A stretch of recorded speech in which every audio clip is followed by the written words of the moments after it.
Hali gani msikilizaji wa Auba Swahili, karibu tena ujiunge nasi katika matangazo yetu ya jioni yanayokujia kila siku za juma. Tunakuandalia ripoti, mijadala na uchambuzi wa kina kutoka bara la Afrika. Usiache kutufuatilia. Jiunge nami hii leo kupitia Instagram, Facebook na YouTube. Langu jina ni Nesta Masangula. Machache kati ya mengi tutakayoyatazama ni pamoja na mmoja ndo amepigwa bunduki ya mguu, yani inaonekana kabisa ni kuna kidonda kikubwa, na maana ni risasi ya ukweli. Wanataka tuondoke baada ya siku 30. Watu watatu raia wa kigeni wamejeruhiwa baada ya polisi kutumia risasi za mpira kusambaratisha waandamanaji Afrika Kusini. Football is one of the biggest movers of culture. Naweza kukuambia kuwa unajua mpira wa miguu unahama kutoka kwa makocha kichwani na umekuwa ukihamasisha sana. Mchezaji wa zamani wa Manchester United Rio Ferdinand amepokelewa nchini Tanzania kwa ziara ya siku 3. Kubwa zaidi ni kufata kile ambacho Wizara ya Afya na serikali inatangaza ama inatoa taarifa kuhusiana na ugonjwa huo. Huko nchini Uganda, tahadhari kuhusu mlipuko wa Ebola zaendelea kuchukuliwa. Uganda Cranes holding on to the ball. Alan Okello is looking for Jude Samugabi in space. Jude Samugabi looking for the one chance, and yes, it's a goal!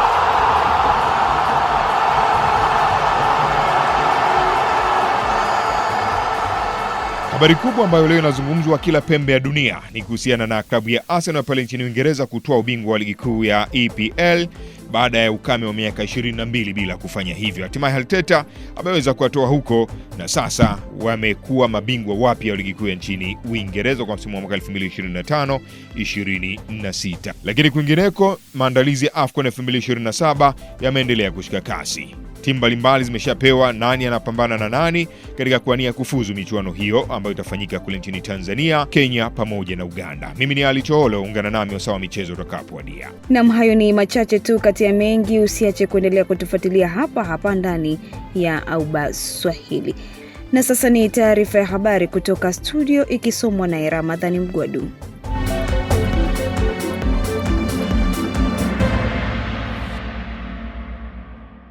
Kwanza ni habari za ulimwengu kutoka Auba Swahili. Msomaji ni Ramadhani Mkwado. Washington DC. Marekani kupitia bodi maalumu ya amani iliyoundwa na Rais Donald Trump imetaka Umoja wa Mataifa kuishinikiza Hamas kuweka chini silaha zake kama sehemu ya utekelezaji wa makubaliano ya kusitisha mapigano Gaza. Bodi hiyo imeeleza kuwa hatua hiyo ni muhimu ili kuhakikisha makubaliano ya amani yanaendelea kutekelezwa kikamilifu. Hata hivyo, kundi la Hamas limekataa shinikizo hilo likidai kuwa linapuuza kile walichokitaja kama ukiukwaji makubaliano unaofanywa na Israel, ikiwemo kuzuiwa kwa misaada ya kibinadamu kuingia Gaza. Mpango huo wa Trump pia unapendekeza kuvunjwa kwa mtandao wa mhandaki wa Hamas, kuondolewa kwa wanajeshi wa Israel ndani ya Gaza, pamoja na kuundwa kwa utawala mpya wa kiraia wa Palestina katika ukanda huo. Wakati huo huo, mashambulizi yanaendelea kuripotiwa kusini mwa Lebanon, ambapo watu wasiopungua 19 wameuawa kufuatia mashambulizi ya Israel. Kundi la Hezbollah nalo limesema limefanya mashambulizi ya drone na makombora dhidi ya majeshi ya Israel karibu na mpaka wa Lebanon. Kinshasa. Shirika la Afya Duniani WHO limeonyesha wasiwasi mkubwa kuhusu kuongezeka kwa kasi kwa maambukizi ya Ebola aina ya bundibuyo mashariki mwa Kongo. Kwa mujibu wa taarifa za afya, zaidi ya watu 134 wamefariki dunia, huku mamia ya visa vingine vikiendelea kuchunguzwa. Maafisa wa afya wameeleza kuwa ugonjwa huo uliendelea kusambaa kwa muda bila kugunduliwa mapema kutokana na vipimo vya awali kulenga aina tofauti ya Ebola. Aidha, WHO imetangaza mlipuko huo kuwa dharura ya afya kimataifa, huku visa vikithibitishwa katika miji ya Bunia na Goma pamoja na maeneo mengine yenye msongamano mkubwa wa watu. Nchi jirani ya Uganda nayo tayari imeripoti visa viwili vya maambukizi hayo, ikiwemo kifo kilichotokea mjini Kampala. Wataalamu wa afya wanaonya kuwa mapigano katika baadhi ya maeneo ya mashariki mwa Kongo yanaendelea kuwa changamoto kubwa katika utoaji wa huduma za afya na misaada. Taiwan. Rais wa Taiwan Lai Ching-te amesema mataifa ya nje hayawezi kuamua mustakabali wa kisiwa hicho. Kauli hiyo ametoa wakati Taiwan ikiadhimisha miaka miwili tangu aingie madarakani. Matamshi hayo yanajiri siku chache baada ya rais wa Marekani Donald Trump kueleza kuwa suala la uuzaji wa silaha kwa Taiwan linaweza kujadiliwa katika mazungumzo ya kidiplomasia kati ya Marekani na China. Kauli ya Trump ilifuatia ziara yake mjini Beijing ambako rais wa China Xi Jinping alisisitiza msimamo wa China dhidi ya kuungwa mkono kwa Taiwan. China inaona Taiwan kuwa sehemu ya himaya yake na imekuwa ikitoa vitisho vya kutumia nguvu kuirejesha chini ya utawala wa Beijing. Kwa upande wake, Taiwan imesema Marekani ina jukumu muhimu katika kusaidia kulinda mfumo wa kidemokrasia wa kisiwa hicho pamoja na kuimarisha usalama wa eneo hilo. Mwisho wa habari za ulimwengu kutoka Auba Swahili. Mimi ni Ramadhani Mkwado. Baada ya taarifa ya habari, sasa tuangazie ripoti tulizonazo kiganjani hii leo. Shirika la Afya Duniani WHO limetangaza mlipuko mpya wa Ebola nchini DRC kuwa dharura ya afya ya umma ya kimataifa. Jimbo la Tanganyika ni jimbo linalopakana na Kivu Kusini ambapo pia kunashukiwa kuwa na visa vya maambukizi ya maradhi hayo. Jimbo hilo limepakana na nchi kama Tanzania na Zambia na huenda ugonjwa huo ukasababisha kuenea kwa upesi mipakani. Zubeli Ali kutokea DRC ametuandalia ripoti ifuatayo. Ingawa mlipuko huo ulianzia Ituri na kuweka wasiwasi mkubwa katika majimbo ya Kivu Kaskazini na Kusini, jimbo la Tanganyika limeainishwa kama moja ya majimbo ya mpakani yenye hatari kubwa ya kuenea kwa ugonjwa huo. Katika jimbo la Tanganyika, bado hatua muhimu ambazo serikali wanaweza kuchukua ili kujilinda hazijawekwa na kusababisha minong'ono miongoni mwa raia. Upande wao raia mpaka sasa wanalalamikia hali ya ukosefu wa elimu kuhusiana na ugonjwa huo. Pasia Kapitao na Edward Simba ni wananchi wa Kalemi. Huku kwetu Tanganyika kuko kimya konsiri yenete. Hatujui ministeri ya sante inachunga sijui autorisation ya autorite morale juu ya kuweza kuleta communique ya kualerte bahati kusema kama inapashwa kuepuka magonjwa kuma disposition fulani. Sisi kama raia tunaomba serikali kutusaidia, maana tunaangalia kabisa mambo ya Ebola ndio inakuwa inatanda, sijui tutaendea wapi na tutaishia wapi. Serikali haijatukamatia hatua yoyote, labda tunawaambia kwamba wawai kukamata mipango sahihi ili tusije kufa sisi raia na matatizo ya Ebola. WHO inasisitiza kuwa kugundua na kuchukua hatua za mapema ndiyo msingi wa kuzuia kuenea kwa maradhi hayo. Jimbo la Tanganyika lina mwingiliano mkubwa na nchi za Tanzania, Zambia na Burundi, ambapo wakati mwingine ni vyepesi kuenea kwa maradhi hayo kwa nchi tofauti. Aidha, upande wao jeshi la DRC limetoa wito kwa wanajeshi ambao muda wote wanaweza kubadilishwa kuwa makini na ugonjwa huo.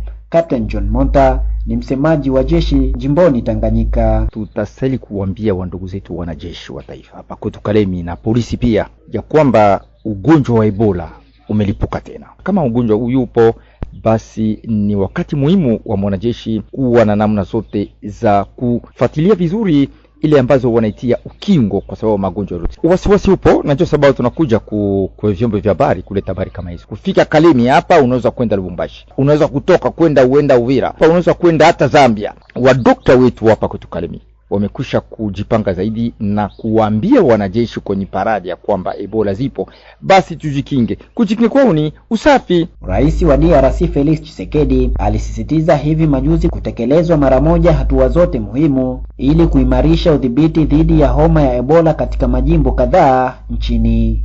Wakati huo huo, ugonjwa huo unaendelea katika baadhi ya maeneo ya majimbo ya Kivu Kaskazini na Ituri, ambapo kesi kadhaa zinashukiwa kwa sasa zinachunguzwa kwa kina ili kubaini uwezekano wa kuwa na uhusiano na ugonjwa huo. Tangu kutangazwa rasmi kwa janga la Ebola na serikali ya Kongo Ijumaa Mei 15, vifo 136 vimetangazwa ambavyo vinaweza kuongezeka. Wagonjwa 69 wanaotibiwa katika vituo vya afya na zaidi ya wagonjwa 543 wanaoshukiwa kuwa wamechangamana na jamii. Takwimu hizi zilitolewa na Waziri wa Afya ya Umma Daktari Roger Kamba Jumanne Mei 19 mjini Kinshasa. Kutoka Kalemi, Zuber Ali, Radio Auba. Wakati shirika la afya duniani likitangaza ugonjwa wa Ebola kuwa dharura ya kiafya kwa umma na janga la kimataifa, Uganda imesema ipo tayari kukabiliana na ugonjwa huo. Maafisa wa afya wamesema kuwa watu 100 wametambuliwa na tayari wamewekwa karantini kuzuia maambukizi zaidi, huku wananchi wakitakiwa kuendelea kuchukua tahadhari. Mwenzangu Agnes Hosea ametuandalia taarifa hiyo kwa kina zaidi. Mamlaka nchini Uganda zinasema zina uzoefu wa kutosha katika kukabiliana na milipuko ya magonjwa hatari, ikiwemo Ebola, kutokana na historia ya nchi hiyo kuwahi kudhibiti milipuko kama hiyo hapo awali. Serikali pia inasema hatua mbalimbali zimeanza kuchukuliwa ili kuhakikisha maambukizi yazidi kusambaa ndani ya jamii, kama anavyofafanua Alan Kasuja, mkurugenzi mtendaji wa kituo cha habari nchini humo.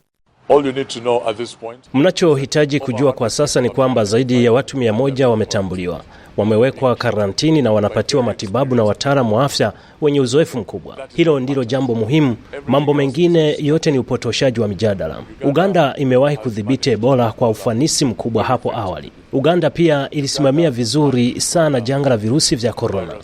Vivyo hivyo tulifanikiwa kudhibiti mlipuko wa ukimwi ulipotokea. Kauli hiyo inakuja wakati hofu ikiendelea kuongezeka katika baadhi ya maeneo ya Afrika Mashariki, hususan yale yanayopakana na Jamhuri ya Kidemokrasia ya Kongo. Wataalamu wa afya wanaendelea kuhimiza wananchi kuchukua tahadhari, ikiwemo kuepuka kugusana ovyo pamoja na kutoa taarifa mapema wanapoona dalili zinazohusiana na ugonjwa huo. Akizungumza kuhusu namna Ebola inavyoenea, mkurugenzi mtendaji wa kituo cha habari cha Uganda Alan Kasuja amesema elimu kwa umma ndiyo silaha muhimu katika kuzuia maambukizi zaidi. So we are very experienced in dealing with situations like this. Tuna uzoefu mkubwa sana katika kushughulikia hali kama hizi. Na kuhusu Ebola, mtu hupata maambukizi kupitia kugusana na binadamu wengine. Ndio maana tunawaambia watu wawe waangalifu, tunawaambia watu wachukue tahadhari. Wakati huo huo, baadhi ya wakazi wa mji wa Mwanza nchini Tanzania wameeleza wasiwasi wao kuhusu uwezekano wa kusambaa kwa ugonjwa huo kutoka nchi jirani, wakisisitiza umuhimu wa wananchi kufuata maelekezo yanayotolewa na serikali pamoja na wataalamu wa afya. Kubwa zaidi ni kufata kile ambacho Wizara ya Afya na serikali inatangaza ama inatoa taarifa kuhusiana na ugonjwa huo. Kwa hiyo tunachukua tahadhari kulingana na maelekezo ambayo tunapewa hususan kutoka katika mamlaka kwa maana serikali na Wizara ya Afya. Kwa hiyo kwa namna hiyo tunaweza kujikuta tupo na usalama na tunajikinga na ugonjwa huo hatari ambao kwa jirani zetu tayari umeanza kuenea, kwa maana nchini Uganda, nchini Kongo. Pamoja na kupunguza safari ambazo sio rasmi kama kuzurura kwenda vacation, kwenda wapi, kugusana ile jasho nini. Kwa sasa hivi ni kutulia nyumbani na kumwomba tu Mungu aendelee kutusaidia ili tuweze kuepukana na ile gonjwa ambalo liko mbele yetu ambalo lina athari kubwa sana katika jamii yetu. Mpaka sasa mamlaka za afya katika ukanda wa Afrika Mashariki zinaendelea kuongeza ufuatiliaji mipakani pamoja na kutoa elimu kwa wananchi kuhusu dalili na namna ya kujikinga dhidi ya Ebola, huku jitihada za kudhibiti ugonjwa huo zikiendelea katika maeneo yaliyoathirika. Agnes Hosea, Auba Swahili. Tukielekea pale nchini Kenya, tayari serikali ya Kenya imetangaza hatua za kudhibiti kusambaa kwa virusi hatari vya Ebola mpakani kutokana na mlipuko wa ugonjwa huo nchini DRC na Uganda. Mwenzangu Michael Were ametuandalia ripoti ifuatayo. Kwenye taarifa iliyotumwa katika vyombo vya habari, Waziri wa Afya Aden Duale amesema serikali imeimarisha mikakati yote ya kukabiliana na hali hiyo mara baada ya shirika la afya ulimwenguni WHO kutangaza mlipuko huo kuwa suala la dharura la afya kwa umma kimataifa. Hapa ni sauti yake Bi Mary Muthoni, katibu mkuu wa kudumu katika Wizara ya Afya. Airports, seaports We have directed viwanja vya ndege, bandarini, tumeelekeza kufanyika kwa vipimo vya hali ya juu kwa wasafiri wote wanaoingia nchini Kenya, hasa kwa wale wanaotoka katika mataifa yaliyoathirika. Vituo vyote vya afya kitaifa na vituo vingine 26 vya kutoa huduma za dharura za afya vimeange ili kudhibiti hali hiyo. To guide preparedness and response measures. Duale amehakikishia Wakenya kuwa hamna kisa cha Ebola kimeripotiwa nchini humo, lakini shughuli za kikanda za kibiashara, usafiri wa barabarani na anga zina hatari ya kueneza ugonjwa huo. Kwa mujibu wa wizara hiyo, visa vya watu wanaoshukiwa kuambukizwa virusi hivyo vimeripotiwa nchini DRC, huku vifo 87 vikiripotiwa, 2 yakitokea nchini Uganda. Wahudumu 4 wa afya wakiwa miongoni mwao. Joseph Ohaga ni wakala wa forodha katika mpaka wa Busia. Tunakuwa worried kwa ajili cross border. Tuko na wale ambao wanatoka Uganda wakiingia Kenya, wanatoka Kongo na Rwanda, na hawa watu we interact with them. Kufikia tarehe 18 mwezi huu, zaidi ya wasafiri wapatao 34,500 wakiwemo 18,552 wa kimataifa, 5,848 wasafiri wa ndani na 2,514 madereva wa malori ya masafa marefu wanaosafirisha bidhaa wamepata vipimo katika mipaka ya Kenya na Uganda. Zoezi hilo linaendana na masharti ya shirika la afya ulimwenguni WHO.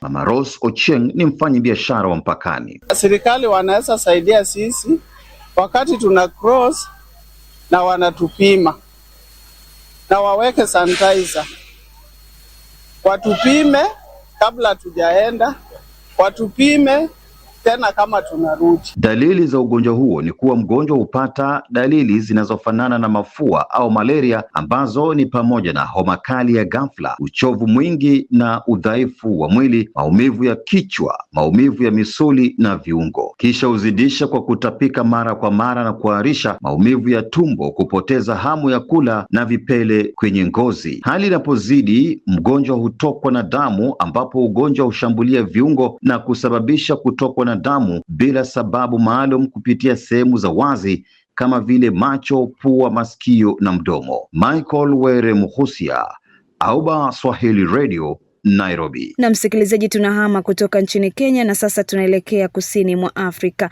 Kumbuka tunatufuatilia kupitia mitandao ya kijamii, andika Auba Swahili. Watu 3 raia wa kigeni wamejeruhiwa baada ya polisi kutumia risasi za mpira kuwatawanya waandamanaji jijini Durban, Afrika Kusini. Tukio hilo limetokea baada ya mamia ya wahamiaji kuandamana hadi kituo cha polisi cha Durban Central wakiomba ulinzi kufuatia kile wanachokisema ni vitisho na mashambulizi dhidi ya wageni katika baadhi ya maeneo ya jiji hilo. Kutoka Pretoria, mwanahabari wetu Bryson Bichwa na taarifa kamili. Raia hao wa kigeni wanasema wamekuwa wakiishi kwa hofu kwa siku kadhaa baada ya kuibuka kwa madai ya kuwepo kwa vitisho dhidi yao katika baadhi ya maeneo ya Durban. Wengi wao wamekimbia makazi yao wakihofia usalama wao pamoja na familia zao.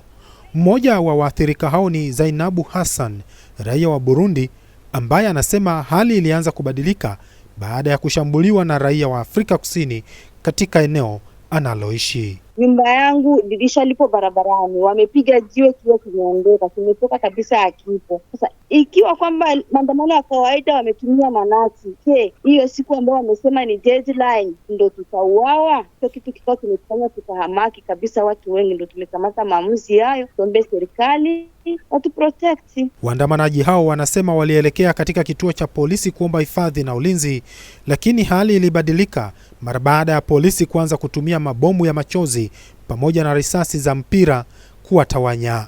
Kiongozi wa kundi hilo la waandamanaji anajulikana kwa jina moja la Mabako, anadai baadhi ya waandamanaji walijeruhiwa vibaya wakati wa vurugu hizo, huku wengine wakitawanyika wakikimbia kuokoa maisha yao. There is one of us. Mmoja wetu amejeruhiwa. Nafikiri walimpiga risasi ya moto. Hatujui kama amefariki au amelazwa hospitalini. Kwa sasa hatujui tufanye nini. Nje kuna watu wanatusubiri ili watupige. Tulipokuwa tunakimbia kutafuta ulinzi, tumekutana na tatizo hilo hilo. Wanataka kutuua na wanataka kutupiga risasi. Inasikitisha sana kuona polisi ambao walipaswa kulinda watu ndio wanataka kutuua. And it's very, very shame. Baadhi ya wahamiaji hao sasa wanasema wamepoteza matumaini ya kuendelea kuishi nchini Afrika Kusini kutokana na hali ya sintofahamu kuhusu usalama wao na ajira zao.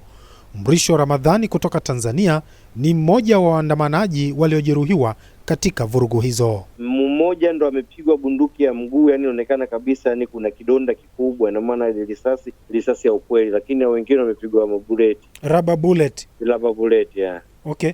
Na kwa sasa mnahitaji msaada gani wa haraka zaidi? Wanataka tuondoke baada ya siku 30. Sehemu zenyewe tunazofanya kazi hawataki tufanye kazi. Alafu wanataka vile vile tuondoke. Sasa hapa sisi itakuwa vipi? Serikali yenyewe ndio kama hivyo, nakwambia kabisa sisi hatuelewi mambo haya. Wewe mwenyewe uko tayari kurudi nyumbani? Mimi niko tayari kurudi nyumbani. Mashirika yanayotetea haki za wakimbizi na wahamiaji hapa nchini sasa yanaitaka serikali ya Afrika Kusini kuingilia kati haraka na kuhakikisha usalama wa raia wa kigeni unalindwa kabla hali haijawa mbaya zaidi.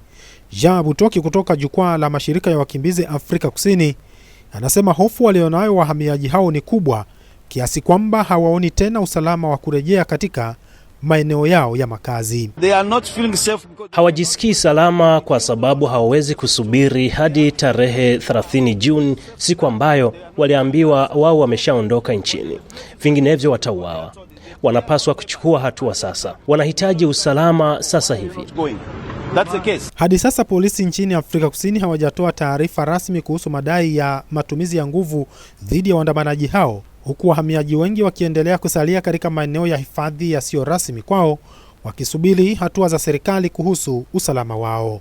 Kutoka Pretoria, Afrika Kusini, mimi ni Bryson Bichwa, Auba. Na tukitoka kusini mwa Afrika sasa tuelekee nchini Tanzania, ikiwa ni siku ya pili akiwa Tanzania. Rio Ferdinand, mchezaji wa zamani wa Manchester United, ameendelea kujionea uzuri na upekee wa Tanzania hii leo akielekea bungeni jijini Dodoma, ambapo ni miongoni mwa maeneo matatu atakayotembelea akiwa Tanzania.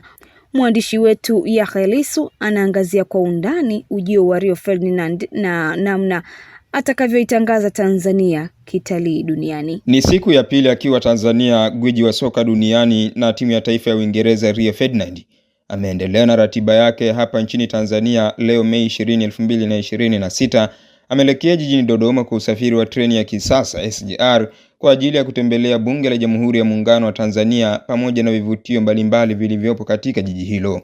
Wakati wa safari yake amesisitiza kuwa mchezo wa mpira wa miguu unachangia kukuza utalii na kuenzi tamaduni mbalimbali duniani. Well, I think you guys, the amount of press that are here now tells you that football is one of the biggest movers of culture. Naweza kukuambia kuwa unajua mpira wa miguu unahama kutoka kwa makocha kichwani na umekuwa ukihamasisha sana, na unaweza ukautumia kwa mrengo mzuri kuanzia kichwani, lakini unapaswa kuwa kwenye mantiki sahihi, muunganiko sahihi na watu wakakuamini. Ndio maana niko hapa. Naweza kutoa maelekezo hapa kwa sababu namzungumzia sana waziri wa michezo na timu nzima na sekta ya utalii kwa namna hiyo. Ndio maana tumekuja hapa pamoja, naweza kuonyesha ndio maana tuko hapa pamoja. We're all speaking at the moment to find and explain ways to each other in which we can work together, but I'm sure we'll have some news at some point. Kwa mantiki hiyo, amesema anaendelea kufanya mazungumzo na waziri wa habari, utamaduni, sanaa na michezo Mheshimiwa Paul Makonda pamoja na wadau wa sekta ya utalii ili kuongeza hamasa na ufuatiliaji wa sekta hiyo. Katika safari hiyo ameambatana na katibu mkuu wa Wizara ya Habari, Utamaduni, Sanaa na Michezo na msemaji mkuu wa serikali Gerson Msigwa na ujumbe aliongozana nao, ambapo Gerson Msigwa amesema ujio wa Rio Ferdinand utaongeza ufuatiliaji wa Tanzania kimichezo duniani na itawapelekea kuvutia watalii zaidi, huku wakilenga kwenye kupata wataalamu wengi zaidi wa michezo nchini Tanzania. Moja ni hili la kuatia moyo wana michezo wetu, hilo moja. Lakini pili, huyu sasa anapeleka ujumbe duniani kwamba Tanzania ni nchi ambayo iko serious na michezo. Kwa hiyo unapokuwa na watu kama hawa ndani ya nchi yako na wanakuja kwa shughuli za michezo, moja, unafanikiwa sana kushawishi uwekezaji katika sekta ya michezo, na nchi yetu imekuwa na changamoto kubwa sana kwenye eneo la uwekezaji, miundombinu ya michezo, vifaa vya michezo. Kumbuka kwamba nchi yetu hatutengenezi vifaa vya michezo, tunaagiza kutoka nje, kuanzia jezi za wachezaji, viatu, mipira na vifaa vyote vya viwanja, wataalamu wa michezo. ambao watakuja kuleta ujuzi wa namna ya kutengeneza. Mmeona wote tulipata changamoto ya Benjamin Mkapa pale. Wenyewe tulikuwa tunahangaika na uwanja lakini hatupata majibu. Tulipowaleta wageni kutoka nje wamekuja wametengeneza Benjamin Mkapa, iko vizuri sasa. Ziara hiyo inajumuisha pia kufanya mahojiano maalum yanayogusa fursa mbalimbali za maendeleo ya soka nchini, ikiwemo uwekezaji, programu za vijana na namna Tanzania itakavyoweza kunufaika zaidi na uzoefu wa kimataifa katika ukuzaji wa vipaji nchini. Nikiripotia idhaa ya Kiswahili ya Auba, mimi ni Yahya Lisu. Uganda Cranes holding on to the ball. Alan Okello dishing that ball deep down to Mpande. Mpande in possession. Brings it back to Joel Sorin-George. Joel Sorin-George up on the run to the left-hand side of play. Back to Alan Okello. He's looking for Jude Samugabi in space. Jude Samugabi looking for the one chance. And yes! It's a goal!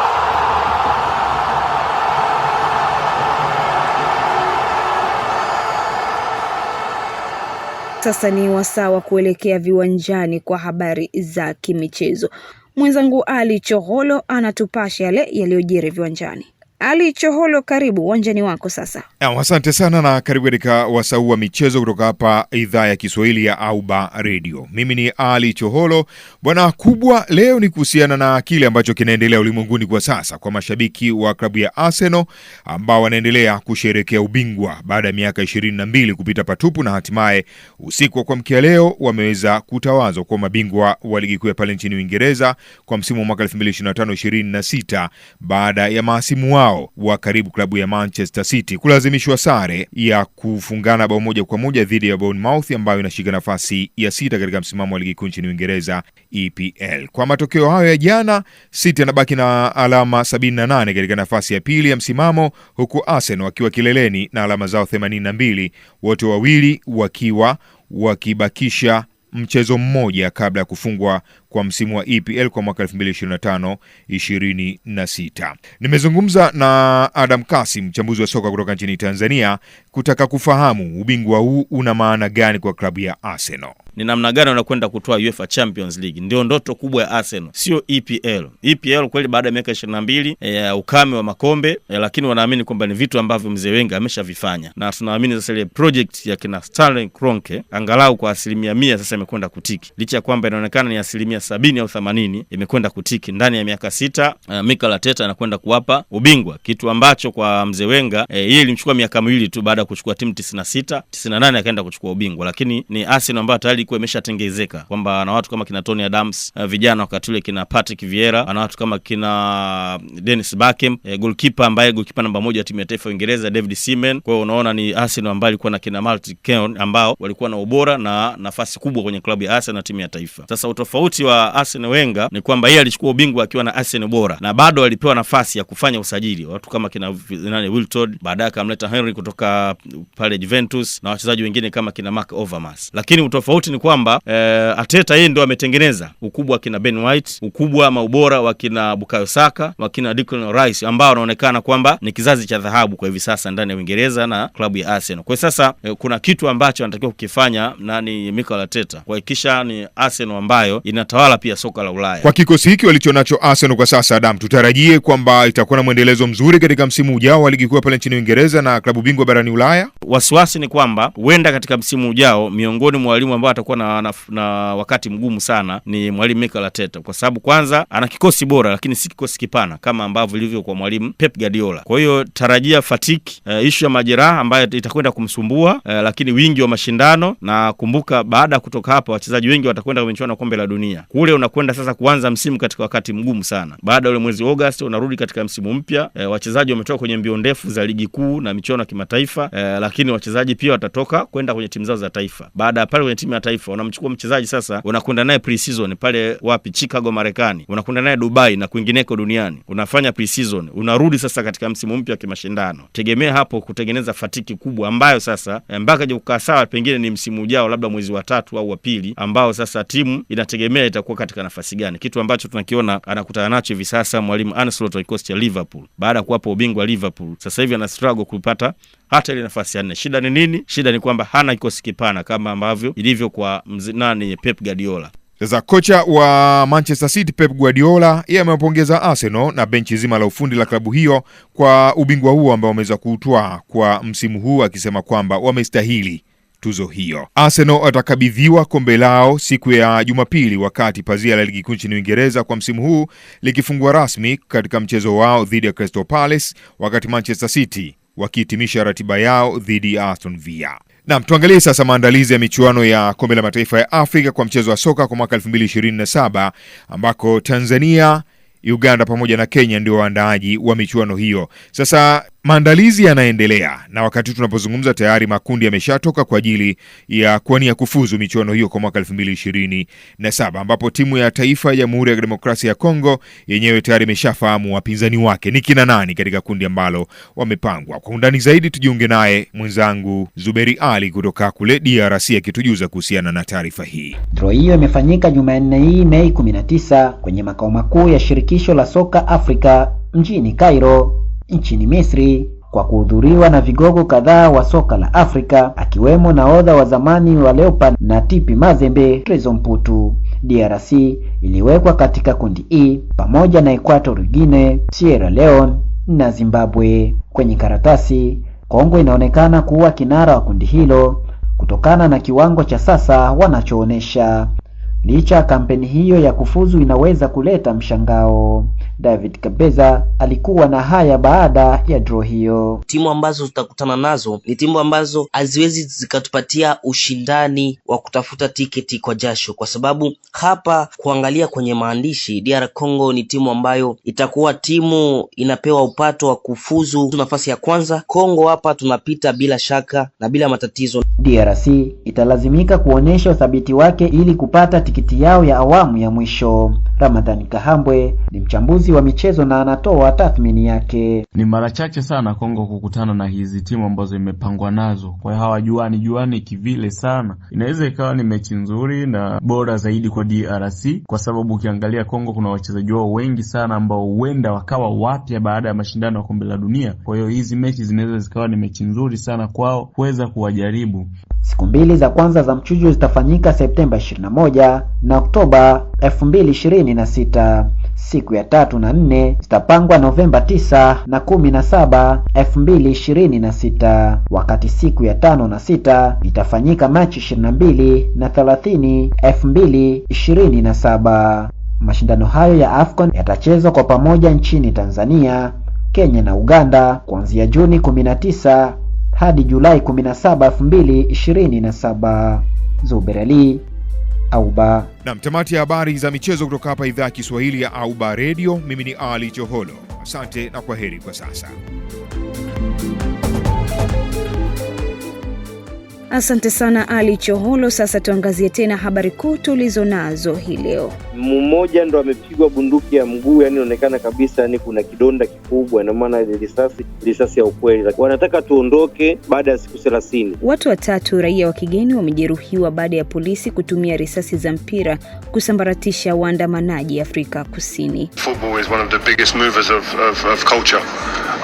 Naweza kukuambia kuwa unajua mpira wa miguu unahama kutoka kwa makocha kichwani na umekuwa ukihamasisha sana. Mchezaji wa zamani wa Manchester United Rio Ferdinand amepokelewa nchini Tanzania kwa ziara ya siku 3. Kubwa zaidi ni kufata kile ambacho Wizara ya Afya na serikali inatangaza ama inatoa taarifa kuhusiana na ugonjwa huo. Huko nchini Uganda, tahadhari kuhusu mlipuko wa Ebola zaendelea kuchukuliwa. Na kufikia hapo, msikilizaji, natia nukta katika matangazo hii leo. Kumbuka ulikuwa nasi Auba Swahili kupitia mitandao ya kijamii Facebook, Instagram na YouTube. Mpaka wakati mwingine, panapo majaliwa ya Mwenyezi Mungu, kwa niaba ya wote, niite Nesta Masangula.